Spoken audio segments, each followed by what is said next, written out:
And what is up, Raider Nation? What's up, football fans? What's up, NFL fans? It is the one and only Prime, your resident sports guru, on a Wednesday night with the extended cut. That's right. Got a lot to talk to you tonight about. Let's see. You know, more and more sports are starting to say, we're going to play. That's right.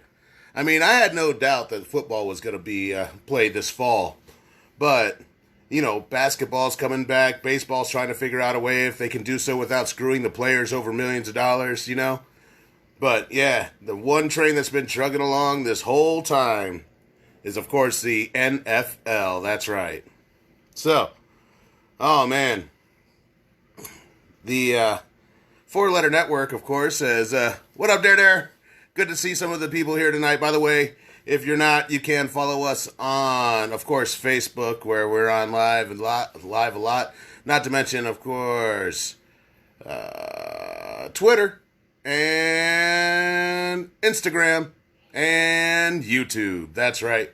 Follow us on all of those networks there, and we'll be all happy to have you with us all the time. Anyway, the Lakers can finish what they started. Well, I have to tell you, Chris, I'm glad you mentioned something about the Lakers, man, because basketball is actually proposing one of the most interesting ideas out of any of the leagues when it comes to making some kind of a league happen and them coming back. They've actually, they're tossing around the idea of a group play, not unlike World Cup soccer, right? Where you basically take, 20 teams, 20 of the top NBA teams out of the 30-team league that it is, and they play in separate groups, as in like five teams per group, and they earn points by beating each other. And if you lose twice, then you're out. That is just the most amazing thing. If basketball does that, I tell you what, man, it'll stir up. I mean, any live sport right now is gonna just stir up a lot of views. We'll just say that, a lot of viewers, a lot of people watching, because live sports. I mean, just over the past weekend, we had Tom Brady and Phil Mickelson team up against Tiger Woods and Peyton Manning in a golf match in Florida. And thank you, Hot Neil. It's good to see you too. Team up with a golf match in Florida, and it got more actual viewers than any other golf event ever. More views than, say, Tiger on a Friday or I don't know, Tiger on a Sunday. It doesn't even matter. Like, man. Uh-oh. Oh, yeah. Well, that's the funny thing, right? Because I see Dare's bringing up the XFL. I find that rather interesting because Vince McMahon, of course, everyone knows him from wrestling. He's selling the XFL. And he actually said he hopes it continues. He hopes it goes on. But, of course, he screwed the pooch on that. I don't know. I heard a bunch of players didn't get paid and coaches and such, so... Anyway, I think that the XFL has a real good chance of going on as long as somebody buys. And it got not bad reviews when it was actually going. So, I mean, I had a hard time watching the football, I admit, the XFL, because first of all, there's one thing that the NFL boasts is, in most of our pro leagues in America, actually, we have our best athletes playing our most, let's just say, our highest earning sports, we'll say. All right? I mean, football, basketball, baseball. Our best athletes play those sports. It's why our soccer teams suck, And when you have the best of the best playing football in the NFL, and that's not even hyperbole, all right? World-class athletes across the board in the NFL, all right? They play a level of football that it makes any other football hard for me to stomach. Not going to kid you. It's hard for me to watch college football. So then you take the XFL, which is a bunch of guys that basically didn't make the team. Well, if you didn't make the team, then are you that good? And the bottom line is no, you're not that good. And now you're in the XFL, and it's a bunch of guys that didn't make the team. Man. So, anyway, that's the XFL in a nutshell. But basketball is doing the most amazing thing, I think, the most interesting thing when it comes to figuring out a way to have their season continue. And if they do that group play, it'll be the most exciting thing on TV by far in a long shot. So, I mean, the UFC has actually surprised me because the UFC has continued to have events, even though they're all in the same place. I think they're all in Orlando, Florida. And Orlando, Florida seems to be the place that's untouched by the plague or whatever we got going on right now. Because they seem to have all the events. Even the NBA was talking about having all the teams that are going to be in the playoffs go and live in like a bubble in Orlando.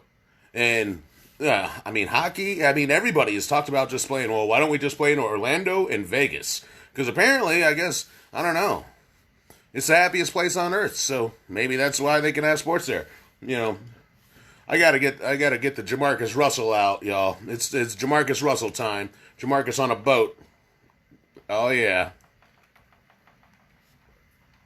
Exactly, Dare. The XFL is a glorified practice squad league. I mean, those guys didn't even make the practice squad, or maybe they did, but they got more money to actually play in the XFL, because some of those guys actually got paid. They had some real money behind them this time.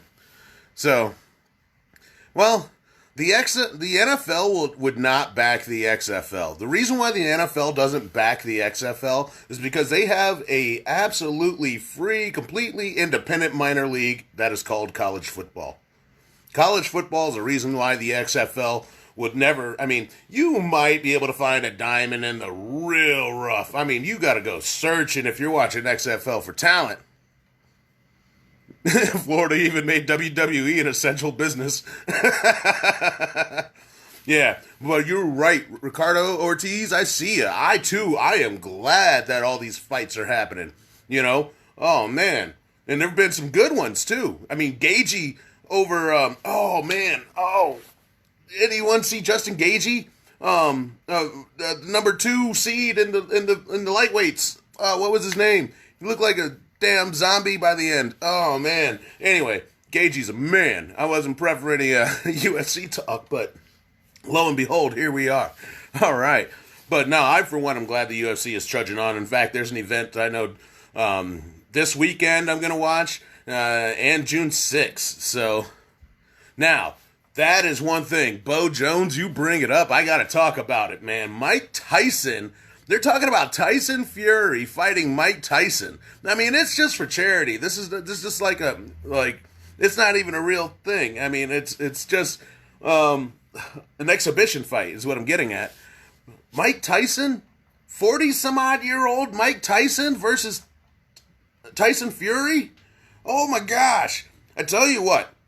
I'll tell you how this fight's going to go. Right here, off the top. All right? Tyson Fury, Mike Tyson. They get in the ring, the bell sounds. Ding, right? First round. Either this is going to happen or it's all over for Mike Tyson. A left hook out of nowhere. All right? Because I tell you what, this funny thing, you might lose speed, but you don't lose power. And that old man power, man, he'll hit him with one of them Mike Tyson left hooks. And I tell you what, Tyson Fury, he'll be laying there twitching.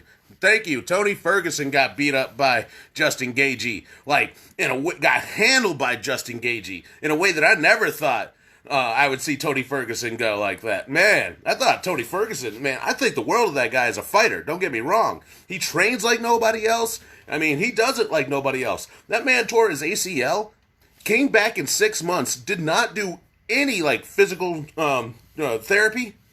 He did his own physical therapy. Tony Ferguson did his own physical therapy coming back from a torn ACL and did so after 6 months to return into the octagon. And I think he won that fight. So, I mean, Tony Ferguson is a different breed. But who knew? Justin Gaethje came in and he put the plan together, man. He really did. Mike Tyson would kill Tyson Fury? Dare, come on now, man. I thought you had some good sense, right? Mike Tyson could kill Tyson Fury if he could hit Tyson Fury within the first 2 rounds. All right? Because after those first 2 rounds, then all of a sudden, them 40 some odd years of life start to creep back up on you. Next thing you know, you're slowing down, and Tyson Fury, he's crafty with the hands. He's crafty with the hands. You know? Mike Tyson, I don't know, man. He might just and be laying there. Next thing you know. So, yeah, I saw those tapes too, Ricardo. I saw them too. Absolutely. Mike Tyson looked like the man in the gym. He was working out. He had a big sweat on. He's wearing one of those sweatshirts with the cut-off sleeves. Like, he meant business. But yo, man, that's a punching bag. You know, that's not Tyson Fury. That's not the Gypsy King. Whew. All right. We are off and rolling on the extended cut. We're taking on the worldwide of sports tonight. I haven't even gotten to the football stuff, but that's cool. That's cool. By the way, don't forget to follow us on Instagram and YouTube and Twitter and, of course, Facebook. And go to the website, RadarReaction.com. Anyway, Tyson is a psycho and a killer, even though he's 100 years old. Right on, Dare. You know, I wouldn't mess with Tyson, man. He still has an eye tattoo. You know, it's kind of funny, right? Because I remember the very first pay-per-view I ever watched. This very first pay-per-view I ever bought. Except I didn't buy it. I talked my parents into it, or my parent into it. And, that is... Oh, Roman Coke? Nah, it's a syrup. It's a syrup. Just like Jamarcus Russell.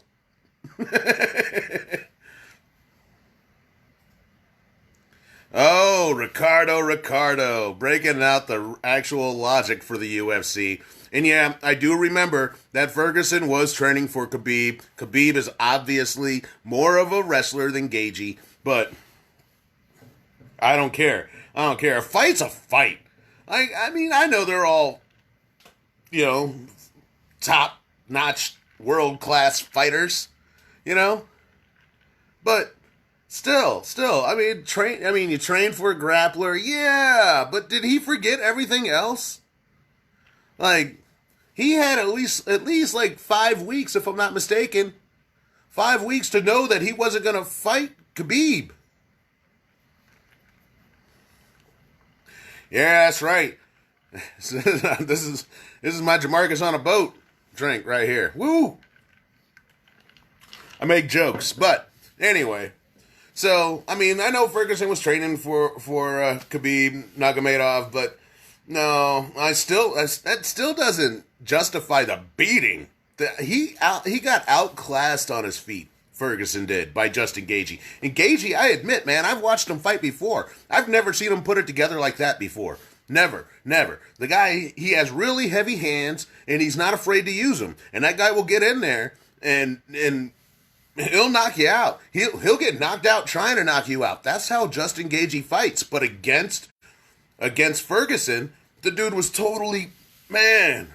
The dude was like, he was ninja. He was Bruce Lee up in there, dude. He was just like, pop, pop, in and out, leg kick, pow. I mean, Gaethje outclassed Tony Ferguson on his feet, despite the fact that Ferguson may have been training for Khabib. Anyway, man. So, yeah. I mean, but what do you guys think about the NBA coming back in a group format? As in, you take the top 20 teams, you bust them down to 6 groups of 5. Everyone that loses twice... Everybody plays each other in the groups, and when you lose twice, you're out. You're out. And then you start the playoffs with your best of 7s and whatnot. That would be absolutely bananas. And and Silver, man, Roger Goodell's my man. Not gonna kid you, the Hammer's my man. But Adam Silver is right. He's starting to gain my respect. I mean, I tell you. He couldn't run that. Right on. Oh, Dare said, he's going with the gin and juice. Hell yeah. Rolling down the street. Yeah. So it looks like you guys would like it, man. Nancy Vargas is even like, man, I don't even know. She's talking about the Lakers every now and again. Uh-oh. Football related, people. I hate to break it to you, man, but not only do I cover football, but I am a guru of all sports. Thank you. Talk to me about tennis. What's up? It doesn't matter. UFC, NBA.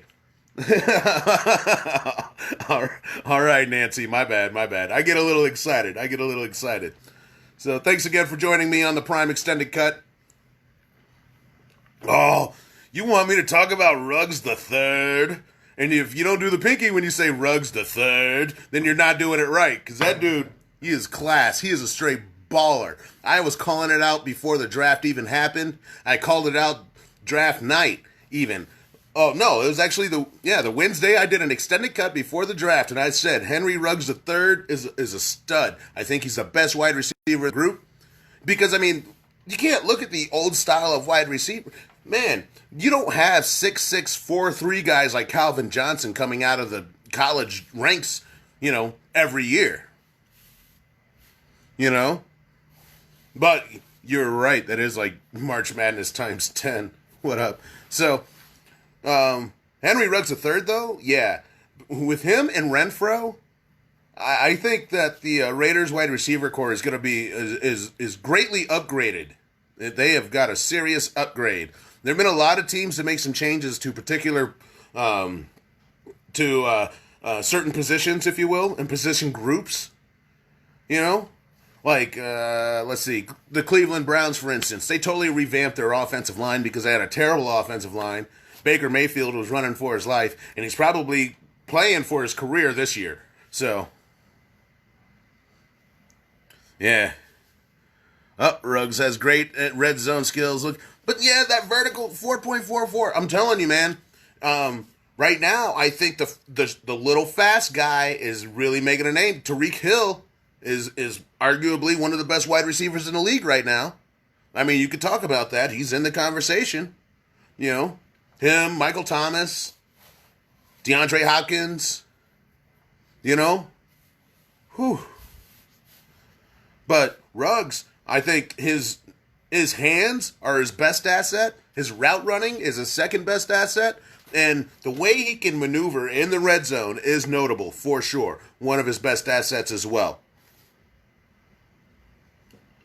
So, 4.27, good Lord. That's fast. That boy can run.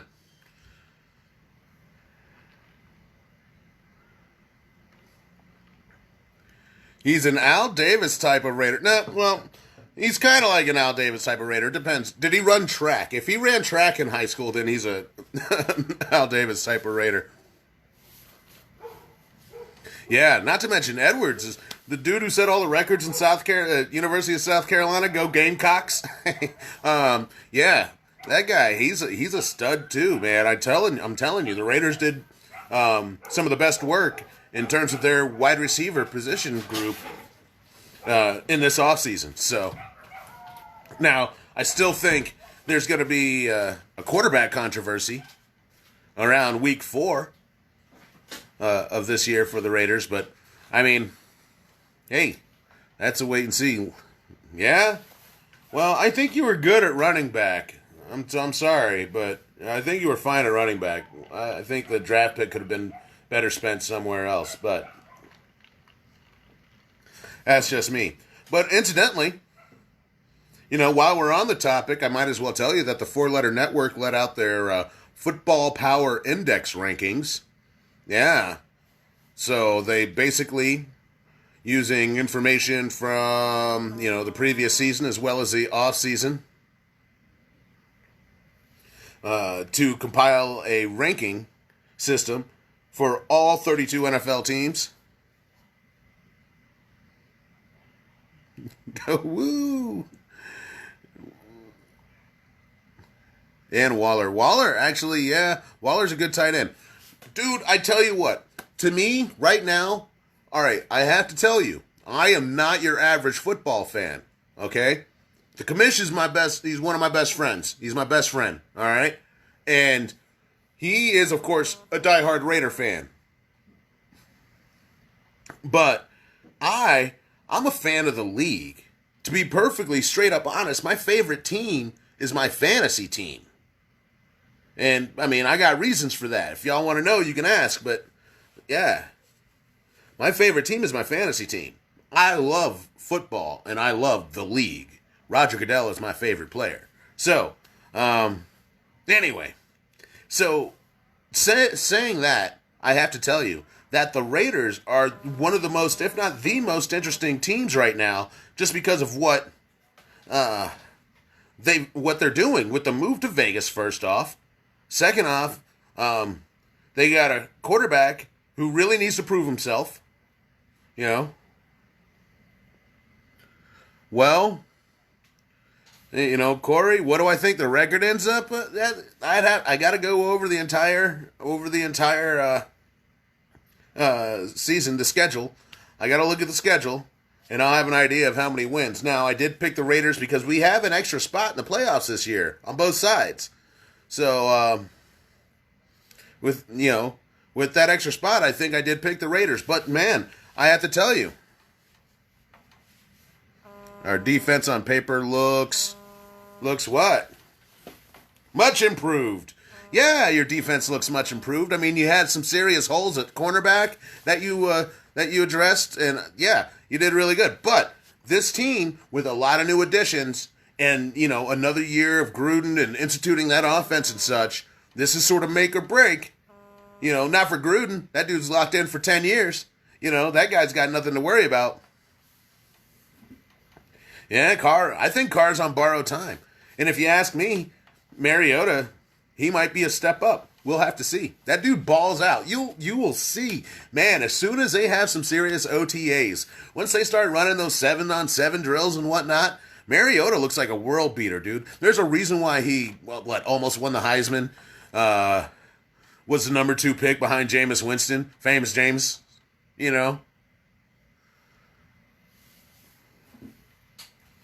And that's what happens. Ricardo, he makes a good point. He says he thinks the whole division really upgraded. Everybody is gunning for the Chiefs. And that's what happens, and that's how it should be. That's the beautiful thing about the NFL. Yeah, you have one team that gets really good, and you got the other teams that basically do everything they can to formulate a team to beat that one team.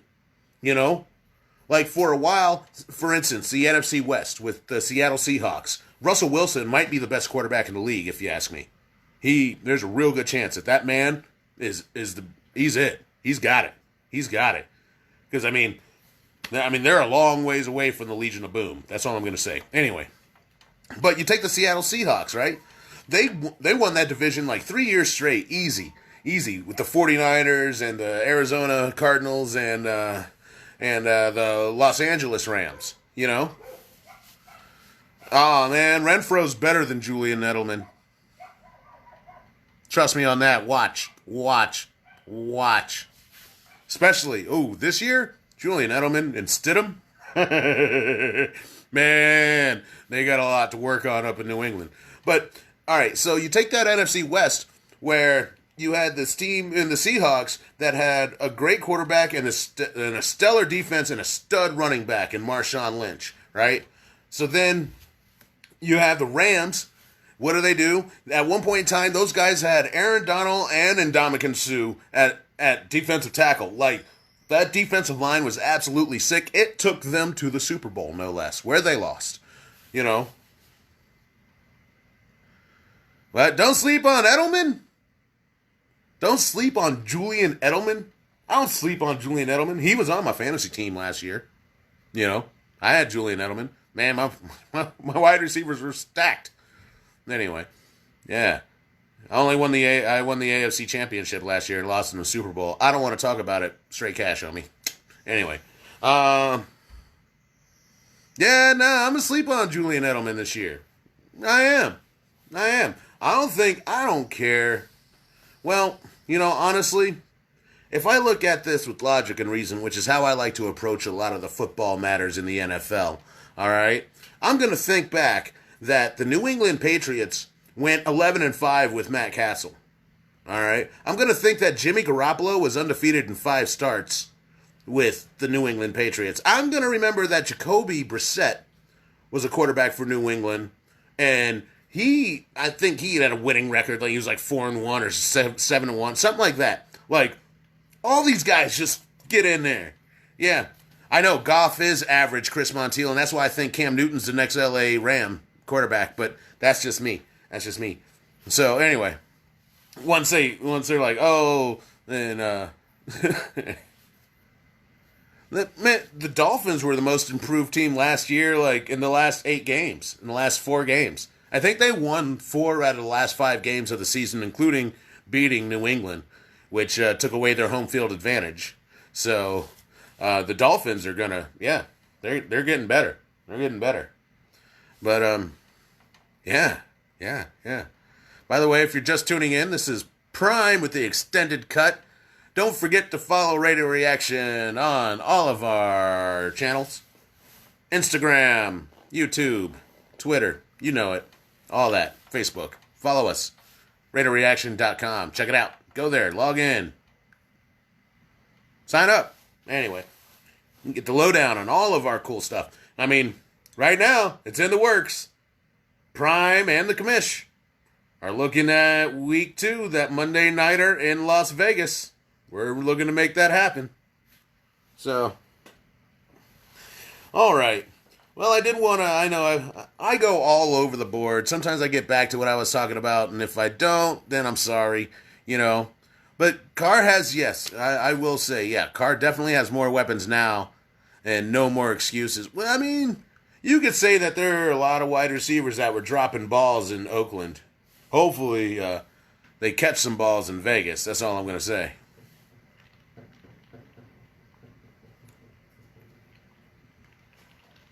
So, yeah.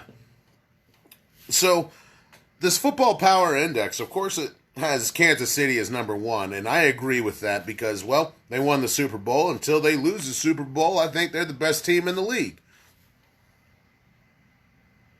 Oh, Ricardo went and wrote a novel here. Let me check out this paragraph real quick.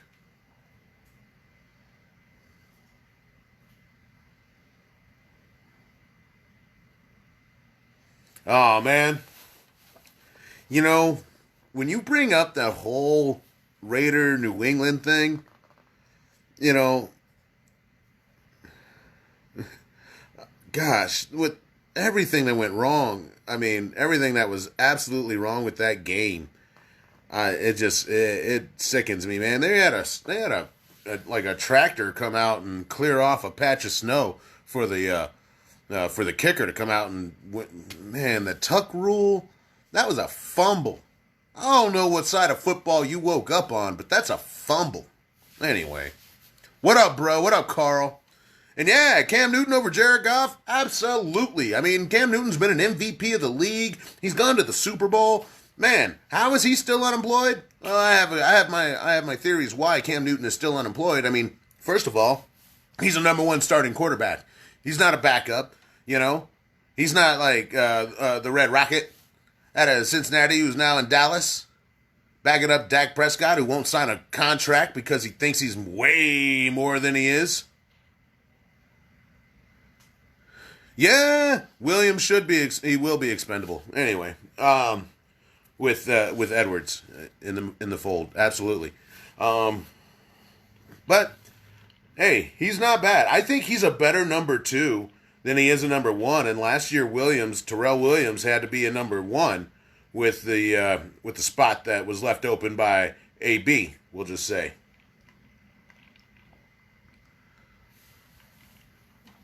Yeah. Oh. Wow. Someone in the Raider Reaction saying Goff is way overrated. Well, I don't know if he's overrated. Honestly, I think he's average. He's a placeholder. Trouble scrambling, Bo. Carr has had a little bit more than trouble scrambling. When that pocket gets dirty, man, nerves kick in. So, anyway, there's no doubt, of course, the top 4 teams in the Football Power Index are pretty obvious. I mean, they've got Kansas City, the Baltimore Ravens, San Francisco 49ers, and the New Orleans Saints. And if you saw any of my other off-season extended cuts, you can see I pretty much believe that too, man. That's pretty much right. Although I would put the Saints above the 49ers. They've gotten hosed, and then they always seem to get hosed in the playoffs. But that doesn't mean like their team is one team is a team and another team is a team. And if one team is better than the other team, it's obvious to me. And I think the New Orleans Saints are obviously better than the San Francisco 49ers. I'll take Drew Brees over Jimmy Garoppolo any day of the week. I'll take Alvin Kamara over whoever the hell they got running the ball in San Francisco any day of the week. Kittle is great. I'll give them that. They got a tight end. But I'll take Michael Thomas over the rest of their dudes. Anyway. Whew. You guys got me sweating on a Wednesday night. I'm getting worked up over here. Once again, this is Prime with the extended cut. Anyway. But then, it's the next 5 teams that I really struggle with, okay? So, once again, top 4, they had the Chiefs, Ravens, 49ers, and Rams. Do you know who they had at number 5? The Cowboys, the Cowgirls, whatever you want to call them. Dallas. There is no way in hell that Dallas, the Cowboys, are the 5th best team in any ranking. I don't get it. I mean, ranked right behind them are the Philadelphia Eagles. The Eagles beat the Cowboys last year with nothing but backups and practice squad guys. Like, I don't know who Doug Peterson was rolling out there for the Eagles, you know. It was nothing but guys, off their practice squad and backups. That's it. That's it. That team was so hurt. Carson Wentz, if he can stay healthy, who knows? Ooh, Bo. All right. I like where your head's at, Bo, with the Chiefs, the Saints, the Niners, the Seahawks, then the Ravens. Ooh, I don't know. But the Ravens and the Seahawks kind of remind me of each other. Especially, well, not so much anymore, but I would say the Ravens defense, why does it always seem that the Ravens defense is so tough? Like, Ray Lewis retired a couple years ago, and still the ghost of Ray Lewis is still in Baltimore, making sure they have a strong defense. I don't know what it is. But they got a strong defense, and they only got stronger in the offseason. The moves they made, they got like Calais Campbell. Calais Campbell is a bad man, is what Calais Campbell is. And now he's on the Ravens.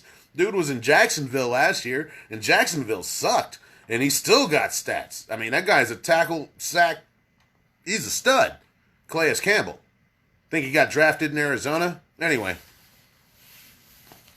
I tell you, Baltimore just keeps up that defense. But, for a while, for a minute, like the calling card of the Seattle Seahawks was defense and Russell Wilson. You know, Russell Wilson, I'm telling you, he's a baller. He might be the best quarterback in the league. Woo. So, I see, but I like where your head's at, Bo. I really do. But ESPN, they put Philadelphia right behind Dallas, and then the Seahawks, and then Tampa Bay, right? So literally, we know what the top 4, the next 4 are the Dallas Cowboys, Philadelphia Eagles, Seattle Seahawks, and Tampa Bay Buccaneers. Dude! Dallas, they've made a couple of moves. I think they got Greg the Leg Zerline is now the kicker in Dallas. Woo. Jason Witten moved on. Come on. I thought Jason Witten was going to be a Cowboy for all of his career at least. But no, the man came out of retirement, and then he was like, you know what? Not only am I not going to be retired, but I'm actually going to go play for a whole nother team. Who would have thought? Right? Who would have thought? But somehow, Philadelphia, the team that beat Dallas with a bunch of backups and practice squad dudes, is behind Dallas, Philadelphia. And the Seahawks are behind Dallas. I don't get that. Now, Tampa Bay. Oh, man. All right. Here's how the Dallas Cowboys defense goes. They got a couple of second chances on their defense now. You know, but I think Sean Lee retired or something like that. I don't know. But Sean Lee, he's a good quarterback. He's a good football player. He's a good middle linebacker, and he plays for the Cowboys. But I'm going to call him Ace Bandage. Sean Lee is ace because that guy cannot stay healthy. There's not been one season where that guy has, I think, played 11 games, let alone 16. So the Dallas defense is good with Sean Lee. Sean Lee never stays healthy. Dallas's defense is never that good. That's just how that is. Anyway, but the Tampa Bay Buccaneers, is Tom Brady really that much better than Jameis Winston right now? I don't know. In fact, I think last year they had the same QBR, except somehow Winston threw like 20 more interceptions or something like that. He threw 30 interceptions. 30 balls to the other team by Jameis Winston. And I think Tom Brady had like 10 or 15 or something like that. So, anyway, somehow they've had the same QBR. They might as well be the same guy. I don't know. I'm just kidding. There's a difference between Tom Brady and Jameis Winston. I just don't like Tom Brady. Oh. So now you're like cross-referencing myself with myself. I know what you're doing. You're thinking, wait a minute, this guy's a fan of the league, but he doesn't like the New England Patriots? Tell you what, I don't like a handful of teams, and I'll tell you all about those teams right now. I don't like the New England Patriots. I don't like the Dallas Cowboys, and I don't like the Green Bay Packers or the Denver Broncos. If you want the reasons why, we'll have to do that in another show. But, yeah, there are teams I don't like, and there's a bunch of teams I like, but I'm just a fanatic for the league. So, wow, we are rolling right along. So, if I were, over there, my ruin Brady, like Winston, wow. I don't know, maybe Florida. I mean, the funniest meme I've seen, I hate to bring up memes, but I saw this one, Tom Brady has some dookie rolls and some gold teeth and like a bandana and some sunglasses, and they're like, Florida changes a man. Florida does change a man. It's a great place to retire, from what I hear. So, man, the Bucs had that loaded offense last year too, though. That is the same offense, and I think they drafted a running back. I think they got a running back. I gotta check on that. See if Tampa Bay got a running back. But if they did, and I think they did, I really do. I think they drafted a guy. Man, just not up on my Buccaneer football right now.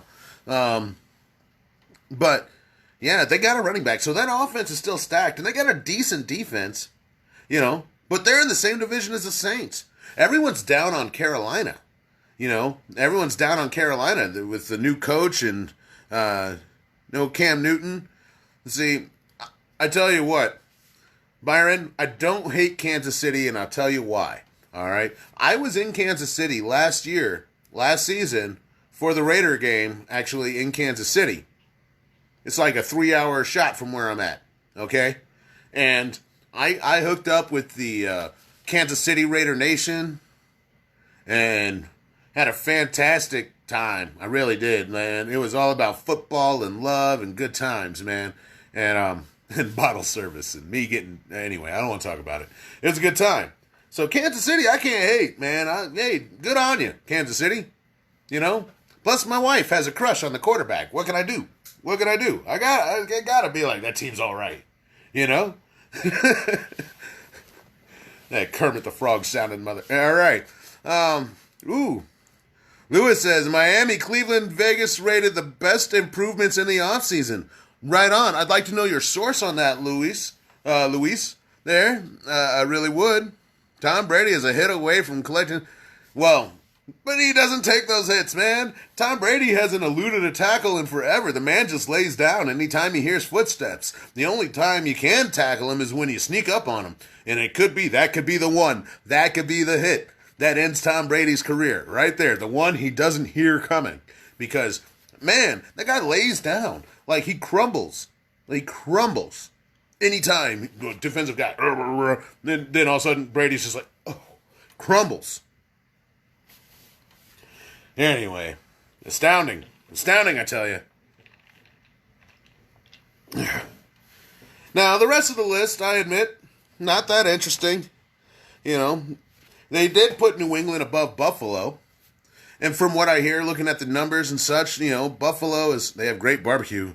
Yeah. Oh my gosh, dude, I had some burn ends in KC. Well, man, I don't want to talk about it. Oh, man. Yeah, you're right, Bo. I mentioned it earlier. The Cleveland Browns offensive line did get a lot better. They replaced I think both tackles. Both tackles. And they got a new line in New York. The Jets got a new line this year, a new offensive line for Sam Darnold. And man, I don't think it's going to go good for them for those Jets. New line, I don't care. Sam Darnold's not all that great. I don't think he's the man that a lot of people are calling him. No. But it's all wait and see. But the biggest wait and see is still, I got to say, the Las Vegas Raiders. So, somehow they go and put Buffalo behind New England. Now, granted, I think Vegas themselves are saying that it's a toss-up between the two in terms of wins and losses this year. Like, really, it could be either team to win that division. Chances to do so are relatively close. Just a margin away, if you will. Even though the Buffalo, I think, made great strides. Man, I think all the teams in the AFC East outside of the Jets really... Well, the Jets, I'll even give the Jets. They just redid their whole offensive line. So, I mean, hopefully they made some good choices, and they got a guy, they got 5 guys, center, 2 guards, 2 tackles, that can block for Sam Darnold. And whoever they got, the running back they got up there in the Jets. Used to be a Steeler. Anyway, so they did come back. I think there are 2 teams that are going to be a lot better this year. Well, more than 2, but I still think there's a handful of teams that are going to be a lot better this year. That even the talking heads are projecting. So I think the Carolina Panthers are going to be better than advertised. Right now, they're looking at being a bottom feeder in that division. I think they're going to make a run for a wild card. I think Teddy Bridgewater, I hate to say it because he was never a guy I trusted, but he is now. Just after those 5 games he started in New Orleans. So I think with Teddy Bridgewater and Christian McCaffrey, they're going to make some noise. Of course, their middle linebacker retired. So 10-6 Raiders, 9-7 first year in Vegas. I think 9-7 will get you in the playoffs, though. I mean, with that extra team in the AFC and NFC, I think that 9-7 will get you in the playoffs. It's going to come down to head-to-head matchups. That's a beautiful thing. So, yeah. I mean, rounding out the bottom, they've got the Jacksonville Jaguars. In fact, on a lot of forums I read, they've got the Jacksonville Jaguars, the team most likely to be picking number 1 next year. So, looks like the Jaguars are rolling with Gardner Minshew only so they can get Trevor Lawrence, University of Clemson, quarterback. Number 1 pick, 2021. So, yeah, I tell you what, and I'm going to get together with the commission, see if we can't figure out a way to do a show together where we're going to go through the entire schedule of the Raiders and pick wins and losses. We did last year. And I think I said they went 10-6 last year. I really did. I really thought they were going to go 10-6. Obviously, I was wrong. Nobody bats 1,000 here. Just going to say that. Sometimes you miss. But anyway. So, I mean, the bottom feeders this year in the NFL looks like are going to be, of course, the Cincinnati Bengals. Whoa, with Joe Burrow? They just got Joe Burrow. He's going to save all of Ohio. Joe Burrow is going to save Ohio, and they've got him at, 30? I don't know about that. I don't know. He's the savior. Joe Burrows. No, I wouldn't draft him. Anyway. So, I don't know. The football power index, you know what I wonder? Here's what I wonder. I mean, ESPN, all the talent evaluators in the NFL, they all have their metrics in which they figure out, what players are going to be best for whatever position or whatever the need they need to fill, you know? But part of me is like, you know who else evaluates talent? Madden football. Yeah. Why can't some of these guys, just turn to Madden football, look up said player, see that he's a 74. Oh, Dare, that's a lot to put on a wide receiver. Sabotage the whole season. Sure, that made Terrell Williams have to move into a number one spot where he wasn't really comfortable, and who was at number two? And then you had Renfro at the third spot. So, I think with some inconsistent defense. In fact, if Antonio Brown played defense, you would have been more hurt by his departure.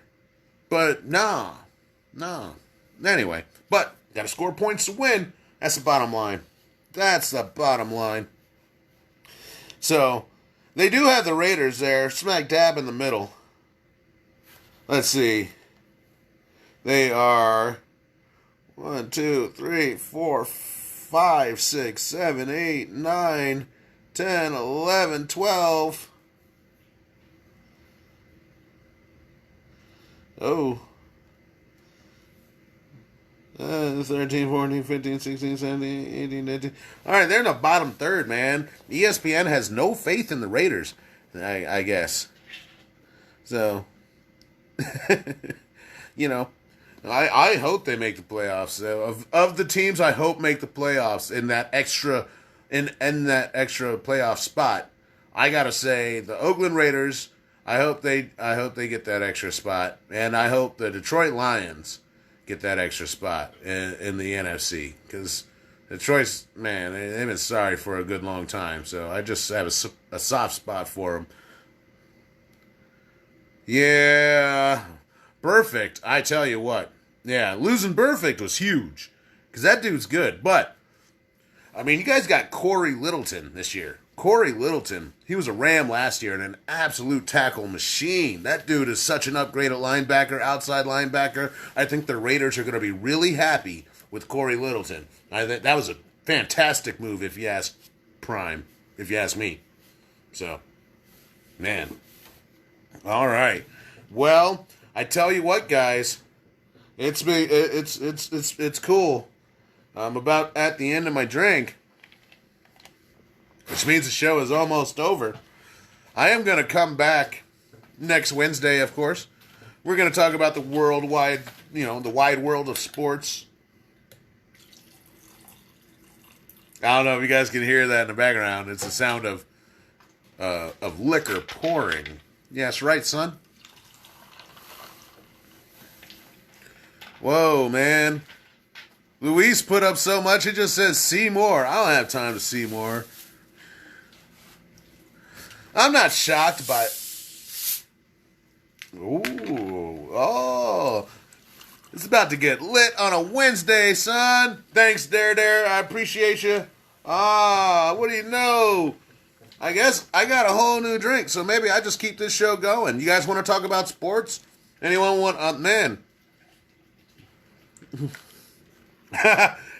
Peace, love, Raider Nation. That is a sign-off of my main man, the commish. I know. I'm just going to say, Jim Bob Cooter, love me some football. Let's do it. See you guys next week. I'm the Prime, and I'm out.